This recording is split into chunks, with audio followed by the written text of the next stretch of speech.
하나님의 말씀 구약성경 잠언 13장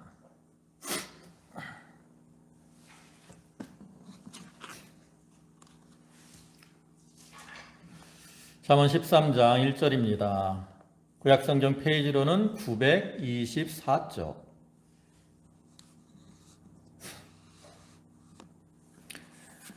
(1절부터) 오늘 12절까지 말씀입니다. 한 절씩 교독하겠습니다. 지혜로운 아들은 아비의 훈계를 들으나 거만한 자는 꾸지람을 즐겨 듣지 아니하느니라.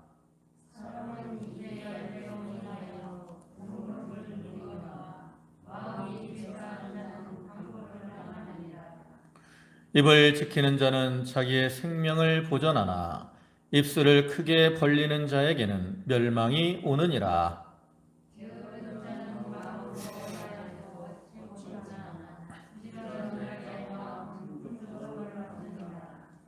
의인은 거짓말을 미워하나 악인은 행위가 흉악하여 부끄러운 데에 이르느니라.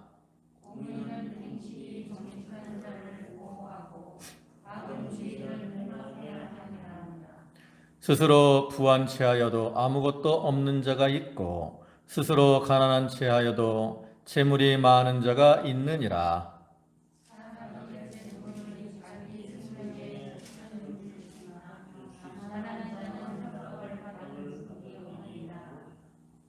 의인의 빛은 환하게 빛나고 악인의 등불은 꺼지느니라.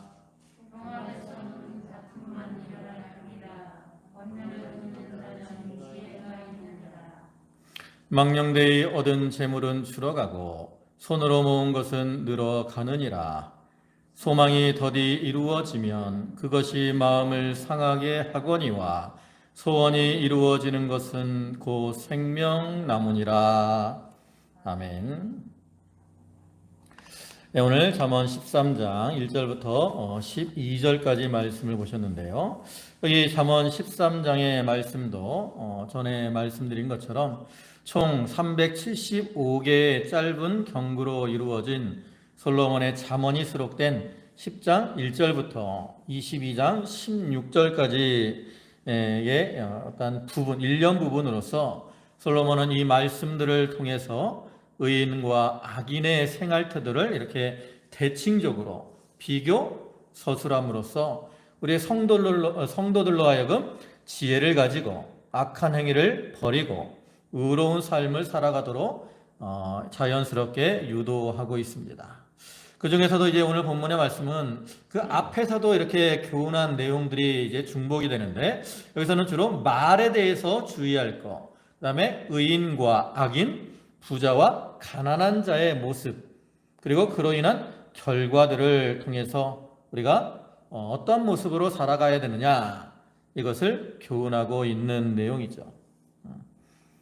여기 나타난 이 말씀들은 이 말씀에서 볼 수 있는 것처럼 이 잠언의 내용들은 반복되는 이러한 내용들이 좀 많이 있습니다. 근데 이 솔로몬이 이렇게 비슷한 내용들을 반복적으로 말을 하는 이유는 그만큼 여기 나타난 이 교훈들이 좀 기본적이면서도 중요한 그러한 의미를 가지고 있기 때문입니다. 우리가 이 잠언을 읽을 때 또 똑같은 내용이 있네? 이렇게 반복된다고 해서 무시하거나 또 쉽게 넘어가지 말고 그 말씀을 다시 한번 마음속에 묵상함으로 새기고 그 다음에 그를 통해서 하나님이 기뻐하시는 모습으로 살아가는 지혜로운 자들이 되어야 되는 겁니다. 오늘 13장은 강해서를 보면 크게 5대지로 구분이 되어 있습니다. 첫째 대지는 1절로 4절로서 지혜와 말조심과 부지런함의 유익, 그 다음에 둘째 대지는 5절로 12절 악인과 의인, 부자와 가난한 자, 그 다음에 셋째 대지는 13절로 19절까지로서 말씀을 지키는 자와 저버리는 자, 그 다음에 넷째 대지는 22절로 24절 지혜자와 선인은 성공하나 악인은 패망함, 그 다음에 다섯째 대지는 23절로 25절 자식과 초달, 이러한 내용들입니다. 이제 1절부터 보시면 지혜로운 아들은 아비의 훈계를 들으나 거만한 자는 꾸지람을 즐겨 듣지 아니하느니라. 우리가 잠언 1장을 오면 여호와를 경외하는 것이 지식의 근본이언을 미련한 자는 지혜와 훈계를 멸시하느니라. 이게 이제 잠언의 어떤 핵심적인 그러한 내용인데, 그 내용을 이렇게 부연 설명하는 것으로서 이 지혜로운 자와 이 미련한 자가 훈계를 받을 때 어떠한 태도를 가지고 있느냐, 이러한 그들의 상반된 태도를 이렇게 비교해서 보여주고 있는 거죠. 그래서 먼저 지혜로운 아들은 어떠한 사람이냐, 아비의 훈계를 달게 받는 겁니다.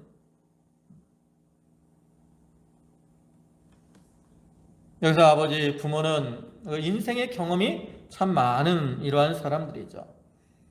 그래서 그러한 부모가 이제 성경의 어떠한 입각해서 가르쳐주는 훈계를 잘 들으면 그 아들은 그를 통해서 지혜를 얻게 되고 형통한 길을 걸어가게 되는 겁니다.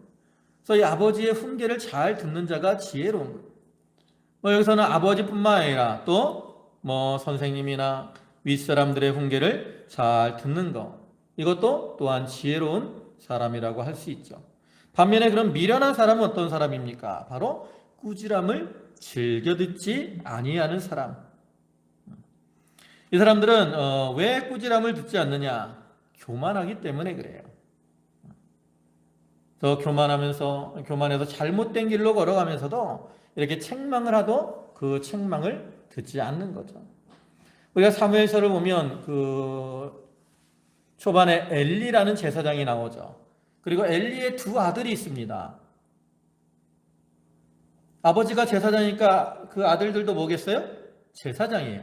홈니와 비느하스라는 제사장인데, 이 홈니와 비느하스는 제사를 드리면서 하나님의 제사를 멸시한다고. 하나님이 정해준 제물만 먹어야 되는데 자기가 나 이거 싫다, 이거 달라.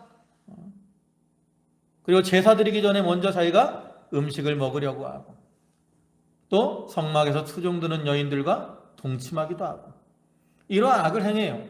그러니까 아버지가 그 아들들을 책망한다고. 내 아들들아, 너희가 어찌하여 이러한 악을 행하느냐? 네, 그 아들들이 아버지의 책망을 듣지 않죠. 여전히 죄를 범한, 그러니까 하나님이 그 엘리의 그 가정에 재앙을 내리셔서 이 홈니와 비느하스가 하루아침에 죽고, 또 성경을 보면 엘리의 가족에는 이 장수하는 사람이 없을 거라 그랬어요. 장수하는 사람. 다 젊어서 죽는 거예요. 에베소 6장 1절부터 말씀을 보면, 자녀들아 주 안에서 너희 부모에게 순종하라. 이것이 옳으니라. 내 아버지와 어머니를 공경하라. 이것이 약속이 있는 첫 계명이니 이로써 내가 잘 되고 땅에서 장수하리라. 부모의 말을 잘 듣고 순종하면 땅에서 어떻게 돼요? 잘 되고 장수해요.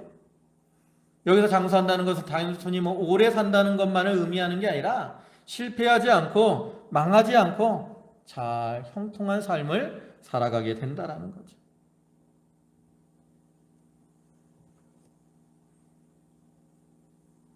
우리가 이 부모나 윗사람들은 인생의 경험을 많이 한 사람들이기 때문에 그들에게는 삶의 지혜가 있다. 또 그러한 자들의 훈계를 잘 들으면 그를 통해서 자기도 지혜를 얻게 되기 때문에 이 길로 가면 망하겠구나, 그걸 깨닫고 돌이키니까 실패하지 않는 거죠. 여러분, 성경에서 가장 지혜로운 사람이 누구죠?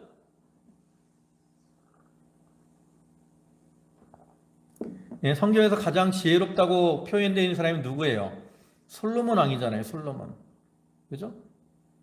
솔로몬이 하나님 앞에 지혜를 구해가지고 전무후무한 지혜를 얻은 사람입니다.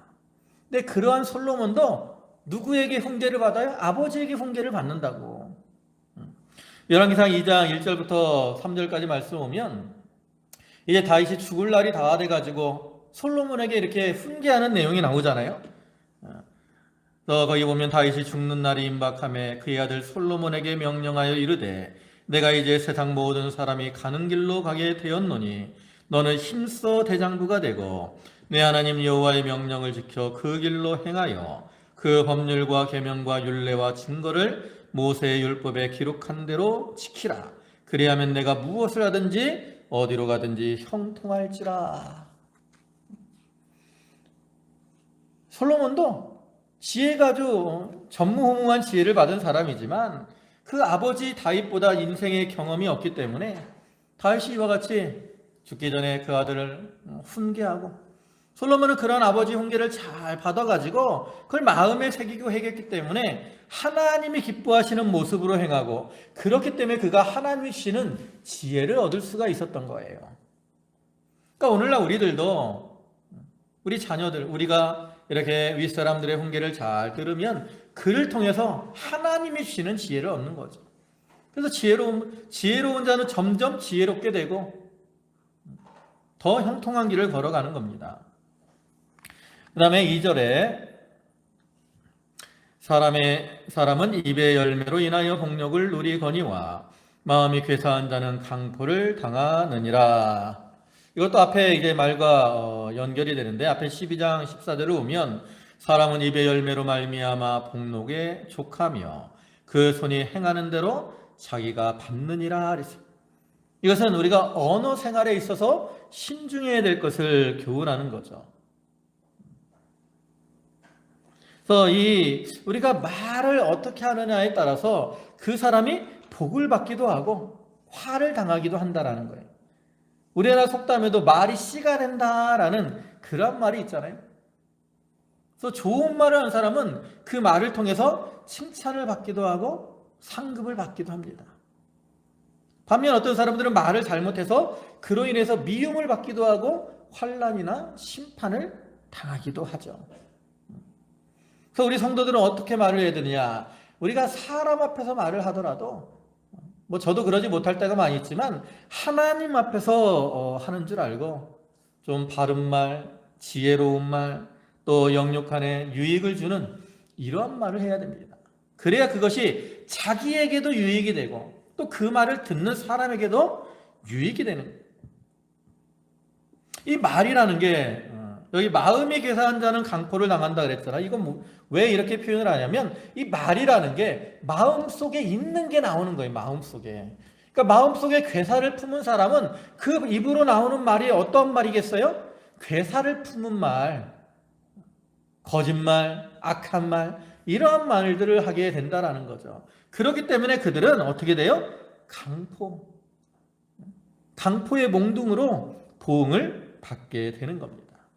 또 이어서 3절에서도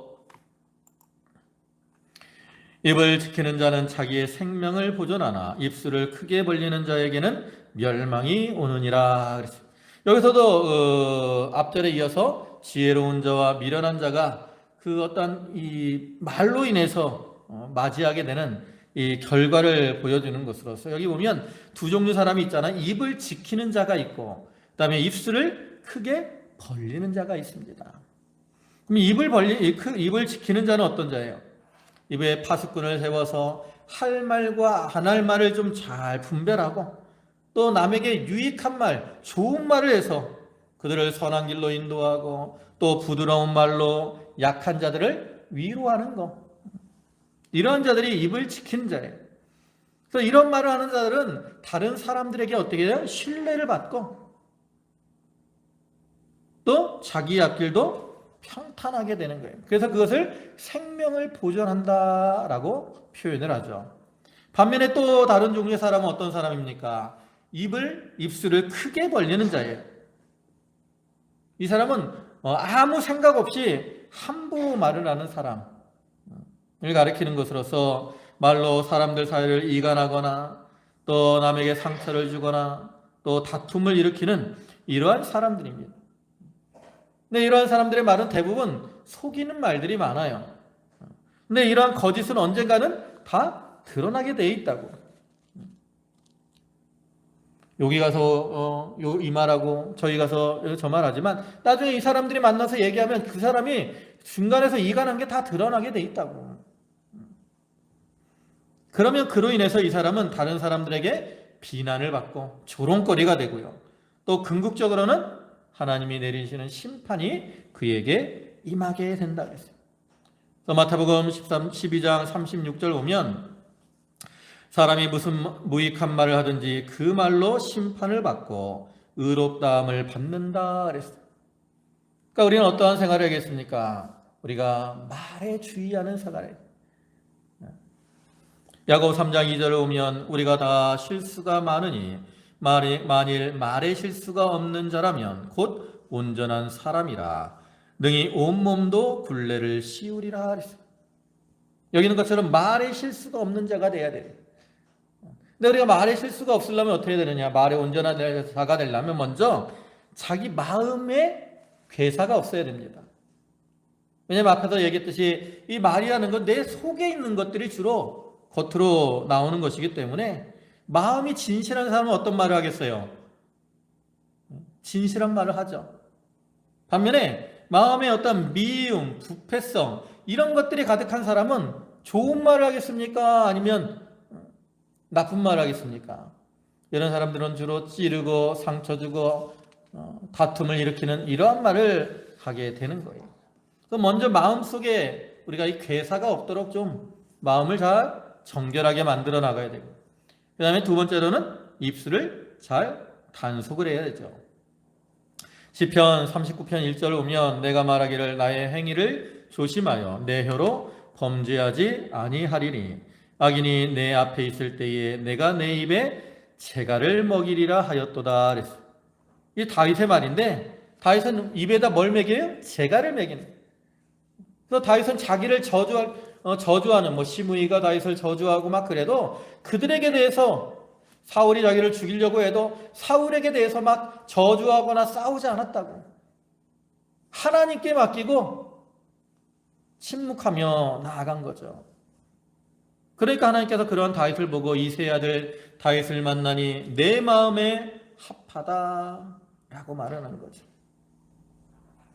여러분, 우리가 말을 할 때 그 사람이 어떤 말을 하느냐에 따라서 그 사람의 인격을 알 수가 있다라고 말을 해요. 왜냐하면 말하는 대로 인격이 만들어지기 때문에 그래요. 그래서 험한 말, 더러운 말, 이런 말 하는 사람들은 남들이 볼 때 뭐라고 보겠어요? 저 사람은 참 사람이 안 됐다. 이렇게 하지 않겠어요? 그러나 이제 온유한 말, 부드러운 말을 하면 다른 사람들이 저 사람은 참 사람이 됐다. 다른 거 몰라도 말로 그걸 우리가 판단을 하게 된다는 거죠. 그래서 우리가 헛된 말을 많이 하면 그 사람은 헛된 사람이 되는 겁니다. 거짓말을 많이 하면 거짓된 사람이 되는 것이고, 또 파괴적인 말을 많이 하는 사람은 파괴적인 사람이 되는 것이고, 반면에 진실한 말을 많이 하면 진실한 사람이 되는 거예요. 그래서 우리 성도들은 참 온유하고 겸손하며 진실한 이러한 말을 해야 되는 거죠. 그 다음에 4절에 게으른 자는 마음으로 원하여도 얻지 못하나 부지런한 자의 마음은 풍족함을 얻느니라. 그래서 이제 부지런해야 될 것을 말하는데, 게으른 자는 게으른 사람이라고 무엇을 얻고자 하는 욕망이 없겠습니까? 이 사람들도 무엇인가를 얻고자 하는 그러한 욕망이 있다고. 근데 그 사람은 얻지 못해요. 왜? 게으르기 때문에. 어떤 욕망을 가졌으면서도 그것을 얻으려고 노력을 하지 않는다라는 거죠. 그러니까 노력을 안 하니까 아무것도 얻을 수 없어요. 반면에 부지런한 사람은 자기가 무엇을 얻고자 하는 것이 있으면 그것을 위해서 어떻게 하겠어요? 열심히 노력을 한다고. 그렇기 때문에 그 사람은 마침내 자기가 원하는 것을 이루게 되고, 또 그를 통해서 그 마음이 또 그 삶이 더욱더 풍족하게 되는 거죠. 우리가 게으르면 아무리 많은 것을 원한다고 해도 결코 그것을 얻을 수 없습니다. 반면에 부지런한 사람은 그 부지런함으로 인해서 마음에 원하는 것을 얻고 풍족하게 되는 거죠. 이건 재능하고 상관이 없어요. 우리가 토끼와 거북이 비유를 보면 토끼는 빨리 달리는 재능이 있었지만 게을렀잖아요. 그러니까 가다가 어떻게 했어요? 잠이 들었다고. 반면에 거북이는 재능은 빨리 가는 재능은 없어요. 그러나 이 거북이는 무슨 재능이 있어요? 부지런한 재능이 있다라는 거죠. 포기하지 않아요. 목적지에 도착할 때까지 쉬지 않고 갔다라는 거죠. 그러니까 누가 먼저 도착을 합니까? 거북이가 먼저 도착을 하잖아요. 우리가 인생에서도 마찬가지라는 거죠. 내가 남들보다 재능이 없고 또 빠르지 못할지라도 이렇게 부지런하게 묵묵히 주어진 길을 잘 걸어가게 되면 언젠가는 남들보다 먼저 목표에 도달하고 앞선 자가 될 수 있는 거예요. 우리가 신앙에 있어서도 내가 좀 잘 믿어야지, 또 은혜 받아야지, 말씀대로 살아야지, 아무리 마음으로 이렇게 생각을 해도 행함이 없으면 그것은 결코 이루어지지 않는다. 우리가 마음으로 이러한 어떠한 원하는 것이 있으면 그를 위해서 힘쓰고 애써야 돼. 말씀을 가까이 하고 기도하고 찬양하며 믿는 일에 힘쓰면 하나님께서 그러한 자에게 은혜를 주시고 또 심령의 평안과 기쁨 또 풍족함으로 채워주시는 거죠.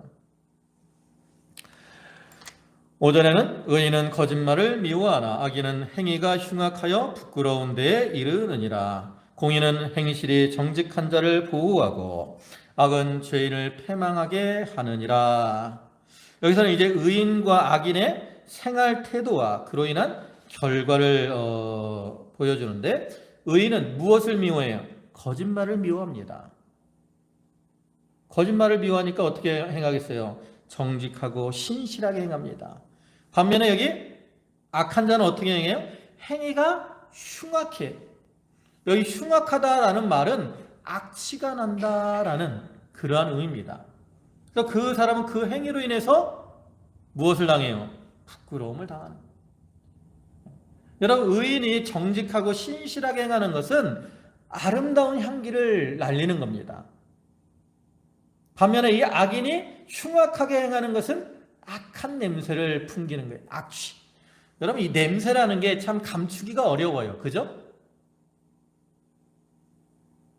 냄새는 눈에 보이진 않아요. 여러분, 눈에 냄새 보입니까? 안 보이잖아요. 근데 내 몸에서 내는 냄새는 보이지는 않아도 남들에게 감추기가 어렵다고. 내가 좋은 향수를 사서 향수를 딱 뿌리고 와보세요. 그럼 다른 사람들이 뭐라 그랬어요? 권사님, 오늘 향수 좋은 냄새가 좋네요. 그러죠. 좋은 향수 뿌리셨나 봐. 아주 향기가 좋아요. 그렇다. 근데 반면에 내가 교회 오는데 바빠가지고 막 쓰레기를 막 치우다가 씻지도 못하고 왔어. 그럼 몸에서 무슨 냄새가 나겠어요? 쓰레기 냄새가 난다고. 그러면 다른 사람들이 권사님 왜 쓰레기 냄새가 나요? 이러진 않겠지만 그 냄새는 다른 사람들이 어떻게 해요? 아유, 권사님 바쁘셨나 보다. 오늘 쓰레기 치우다 왔나 보다. 그렇게 생각은 하겠죠? 이와 같이 냄새가 눈에 보이지 않아도 감추기 어려운 것처럼 우리의 어떤 모습도 마찬가지라는 거죠. 의인과 악인의 그 모습은 그들의 성품이 겉으로 다 드러나게 돼 있어요. 그래서 의인은 좋은 향기를 날림으로 하나님의 보호하심을 받고 또 사람들에게도 칭찬을 받지만, 반면에 악인은 그 악한 악취로 인해서 수치와 부끄러움을 당하게 되고 또 자기가 행한 그 일이 올무가 되어서 하나님 앞에 심판을 당하고 결국 패망에 이르게 되고 마는 거죠. 7절에 스스로 부한 체하여도 아무것도 없는 자가 있고 스스로 가난한 체하여도 재물이 많은 자가 있느니라. 여기 7절과 8절은 이제 재물에 대한 그러한 교훈인데, 여기 보면 실제로는 가난하면서 어떤 자기 체면을 내세우려고 부자인 척하면서 사치하는 이러한 사람들이 있는 반면에 또 겉으로는 평범하고 검소하게 이렇게 생활하지만 실제적으로 부유한 이러한 사람들이 있을 수도 있습니다. 그러니까 이러한 모습을 통해서 겉으로 어떤 외식하거나 드러내려고 하지 말고 겸손한 모습으로 행해야 될 것을 교훈하는 거죠. 하나님은 사람의 외모를 보시는 분이 아니라 사람의 중심을 보시는 분이기 때문에 우리가 마음이 어떠한가, 중심이 어떠한가가 중요한 거지 겉으로 드러나는 것이 중요한 게 아니라는 거예요. 또 우리는 이를 통해서 재물에 대해서도 우리가 외식하지 말고 진실하게 해야 됩니다.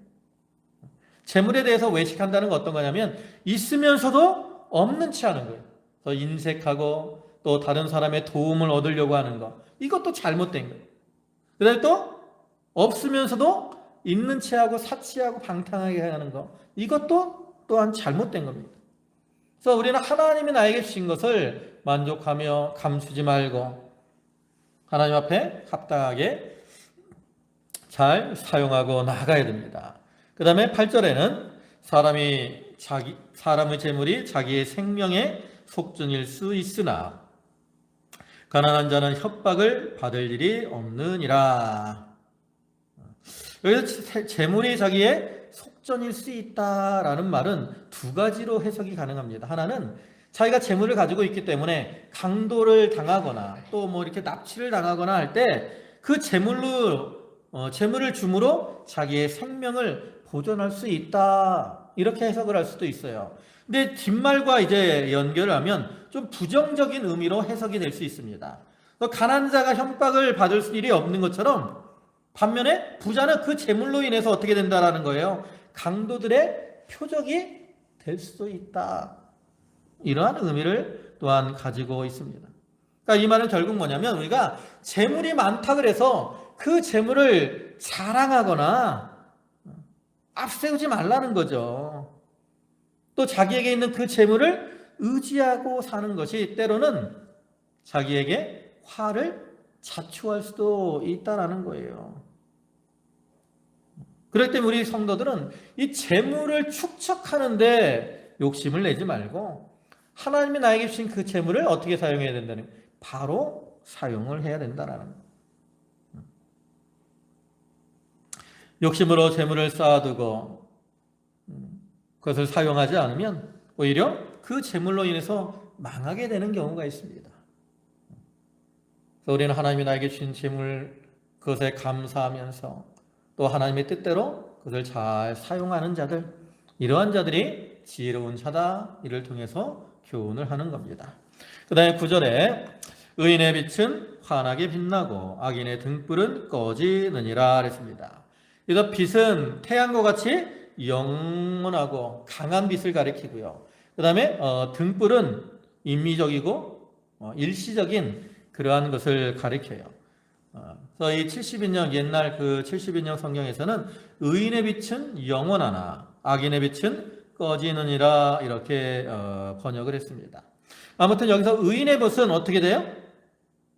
의인의 빛이 뭘 가리키겠습니까? 우리가 말씀을 따라 바르고 선하게 행하는 그러한 행동들을 가리키는데, 처음에는 이것이 해가 뜰 때 조금 떠서 보잘것없는 것 같지만 점점 그 빛이 환해지는 것처럼 의인의 빛은 어떻게 돼요? 점점 커지고 환하게 빛나게 된다라는 거예요.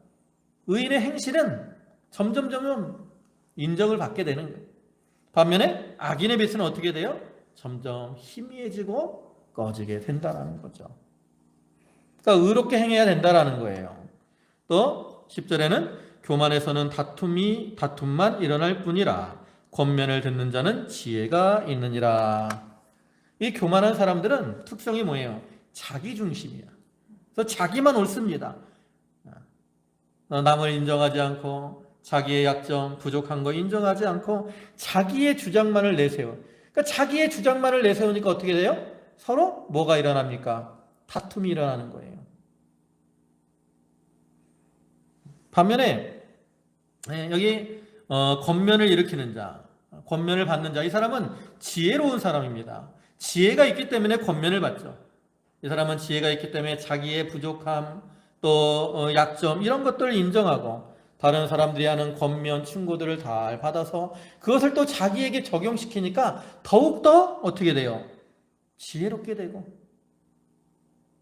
그리고 다른 사람들과도 화평을 누리게 되는 거죠. 그래서 우리 성도들은 늘 이렇게 겸손한 가운데 다른 사람들의 말도 잘 들어주고 그를 통해서 지혜를 얻고 또 화평을 이루는 자가 되어야 되는 거예요. 11절에 망령되이 얻은 재물은 줄어가고 손으로 모은 것은 늘어가느니라. 여기 망령되이 얻은 재물이 있잖아요. 이건 어떻게 얻은 걸 가리키겠어요? 불의한 방법으로 또 못된 짓을 해서 양심을 속이고 모은 이러한 재물들을 가리킵니다. 근데 손으로 모은 건 그럼 어떤 거예요? 자기가 참 최선을 다해서 정당한 방법으로 수고하고 노력으로 해서 얻은 그러한 재물을 가리킵니다. 근데 사람이 보통 보면 쉽게 얻은 재물들은 어떻게 해요? 쉽게 나가게 돼 있어요. 그래서 우리가 이 뭐 복권대에 당첨된 사람들 보면 그 복권이 당첨돼 가지고 뭐 잘 사는 사람들보다는 당첨되면 그거 가지고 사치하고 뭐 이렇게 방탕하게 생활하거나 아니면 그로 인해서 가정에서 싸우고 다툼으로 불행한 사람들이 더 많다라는 거죠. 우리가 재벌 아들들 가운데 좀 어떤 망나니가 많잖아요. 왜 그래요? 돈은 많어. 누가 모은 돈? 아버지가, 부모가. 근데 자기는 그러한 수고를 안 했어. 그러니까 얘는 돈을 아낄지 몰라요. 보통. 그래가지고 막 돈을 가지고 아무렇게나 사치하고 방탕하고 그러는. 여러분 똑같은 100원이 있어도 있잖아요. 내가 수고해서 100원을 이렇게 벌면 그 돈은 귀합니다. 근데 거저 받으면 그게 별로 안 귀해요. 그래서 쉽게 쓰게 된다고.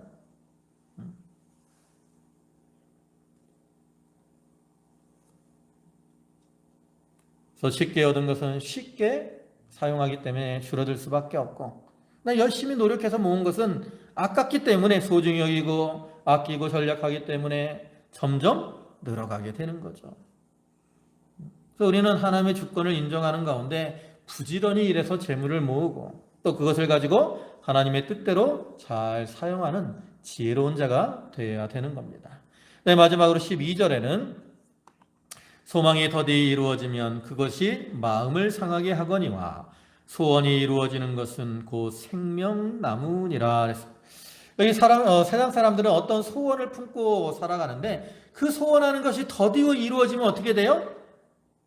그로 인해서 참 마음이 상하고 낙심되고 의욕을 잃습니다. 그것이 마음이 상하는. 그러다가 이제 바라던 소망이 이루어지게 되면 이제 마음의 근심이 사라지고 또 삶의 기쁨이 넘치게 되는 거죠. 근데 우리 성도들은 그러한 세상 사람들과 같으면 안 된다라는 거예요. 왜냐? 우리 세상 이 성도들은 비록 당장에 이 소원이 이루어지지 않더라도 마음이 어떻게 돼요? 낙심하지 말라는 거예요. 왜냐하면 때가 되면 하나님이 이루어지시니까 하나님께 맡기고 우리는 하나님을 의지하고 살아야 됩니다. 그리고 현재 나에게 있는 그 어려움 어떻게 해야 돼요? 참고 인내하는 거죠. 하나님이 우리에게 어려움을 주시는 이유가 뭐라겠습니까? 그를 통해서 우리로 인내하게 하시고 연단하게 하셔서 온전하게 만드시기 위한 그러한 목적으로 우리에게 시험을 주는 거라 그랬잖아요. 그러니까 그 과정을 잘 견뎌 나가야 나중에 옳다 인정을 받는 거죠. 온전한 사람으로 만들어지는 거예요. 그것이 영이 자라나는 것이고 생명나무가 더욱더 풍성하게 되는 거죠. 그래서 우리는 삶 속에서 여러 가지 어려움을 만나더라도 당장에 내 소원대로 이루어지지 않더라도 낙심하지 말고 참 참고 인내함으로 또 믿음을 잘 붙들고 나아감으로 마침내 소망을 이루는 그러한 자들이 되어야 되는 겁니다. 이와 같이 본문에서는 참 지혜로운 자와 또 미련한 자, 또 입술의 열매로 인한 결과, 부자와 가난한 자, 또 악인과 또 의인 이런 모습들을 비교해서 쭉 교훈하는데 이 중에서 핵심이 되는 교훈은 뭐냐면 바로 이러한 과정에서 우리가 하나님을 인정하고 겸손하게 행해야 된다는 겸손하게. 그래서 이 말씀을 기억하고 말씀을 마음에 새기고 그 말씀을 따라 온유하고 겸손한 이러한 모습으로 행함으로 그를 통해서 더욱더 지혜롭게 되고 하나님이 주시는 은혜와 은총을 이렇게 받아 누리는 그러한 성도들이 다 되시기를 주님의 이름으로 축원합니다. 아멘. 기도하시겠습니다. 만유의 주가 되시고 만복의 근원이 되시는 주님, 오늘도 말씀으로 저희를 교훈하시고 또한 책망하시고 인도하시니 감사를 드립니다. 아버지 하나님, 저희가 지혜로운 자가 되어서 권면의 말을 잘 듣게 하시고 또 저희의 마음의 괴사를 없애고 입술에 파수꾼을 새기고 재갈을 먹여서 아버지 하나님 악한 말을 버리게 하시고 선한 말과 또 위로의 말을 하게 하여 주시옵소서. 또한 하나님이 주신 그 재물에 대해서도 우리가 외식하거나 또 미련하게 행하지 말고 하나님의 뜻대로 잘 사용해서 아버지 하나님 지혜로운 모습으로 살아가는 그러한 저희 성도들 되게 하시고, 또한 그로 인해 저희 영이 자라나여 생명의 기쁨을 누리는 삶을 살아가게 하여 주시옵소서. 아버지 하나님, 주구목 권사님 하나님 붙들어 주시고 그 마음의 염려와 근심이 아버지 하나님 억누르오니 그것을 제하여 주시고 이제 평안케 하시고 또 육신도 힘을 얻어서 더욱더 하나님을 기쁨으로 섬기게 하시며, 또 남권사님 또 배재정 성도님 그 육신의 질병으로 고통당하는 것을 하나님이 기억하여 주시고 권능의 손으로 안수하셔서 치료하여 주시고 회복되게 하여 주시옵소서. 또 연로한 성도들에게도 하나님이 힘을 더하시고 아버지 하나님 이 땅에 사는 날 동안에 건강하게 또 소망과 기쁨 가운데 살아갈 수 있도록 인도하여 주시옵소서. 모든 말씀 예수님의 이름으로 간절히 기도 올리옵나이다. 아멘.